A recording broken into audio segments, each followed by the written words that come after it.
12 people have been killed and 8 injured after a landslide turned deadly in Malaysia.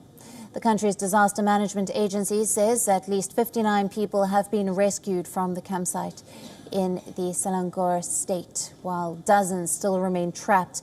Rescue operations are currently underway. The disaster occurred near the outskirts of the capital, Kuala Lumpur. The landslide reportedly fell from an estimated height of 30 meters above the campsite near an organic farm and covered an area of about 1 acre.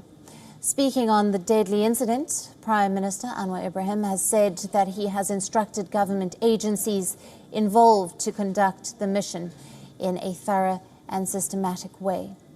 The Prime Minister said that he will visit the disaster site later today.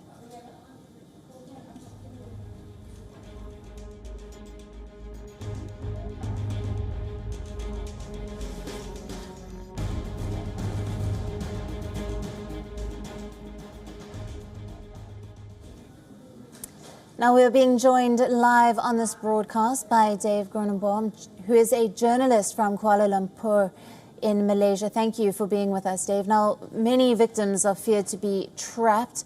Tell us more about the rescue operations that are currently underway.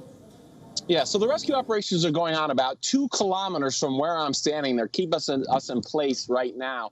About 24 people that they believe are still trapped in the rubble. No word yet on their conditions. And also one update, local media is now reporting, citing authorities saying that the number of people dead has risen to 13. So a little bit of an update for you now that local media reports authorities saying that 13 people have been pronounced dead. A lot of people would say, why are people camping? Why were there so many people this time? This is school holidays here right now. So it would be very common for people to come up here to the countryside and camp at sites like this. There's a number of sites in this area similar to that one where people camp out. Although a short time ago, the government announced that no more camping on the sites in this area until they figure out at least exactly why this landslide happened. Because right now, they don't know. There was no reports of any heavy rain last night, no reports of any sort of earthquake or tremor that could have triggered this. So they're not exactly sure why that happened.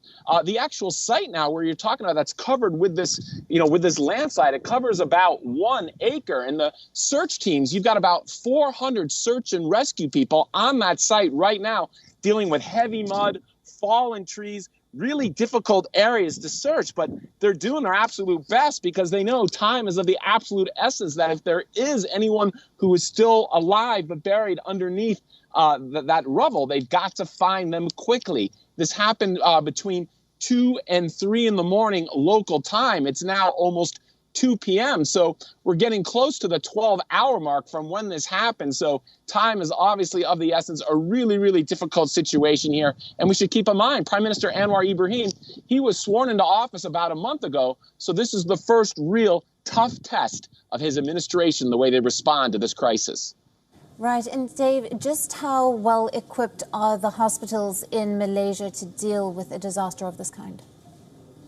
So, the thing is here, we're in a rural area up here. So the local hospitals and the local medical centers, I should say, really don't have the facilities. So people have been taken down to Kuala Lumpur, under an ordinary driving conditions. That would be 60 to 90 minutes. Obviously, with an ambulance, you can get there quicker. So it's a ways away. But down where these people are being taken, it's certainly the best facilities in this country. They're getting some of the best treatment available in this country. But keep in mind, some people, even if they're found alive but in critical condition, the kind of situation they're in, the time it takes to destabilize them, the time to get them down to Kuala Lumpur, it makes it really tough on the doctors once the people do actually arrive.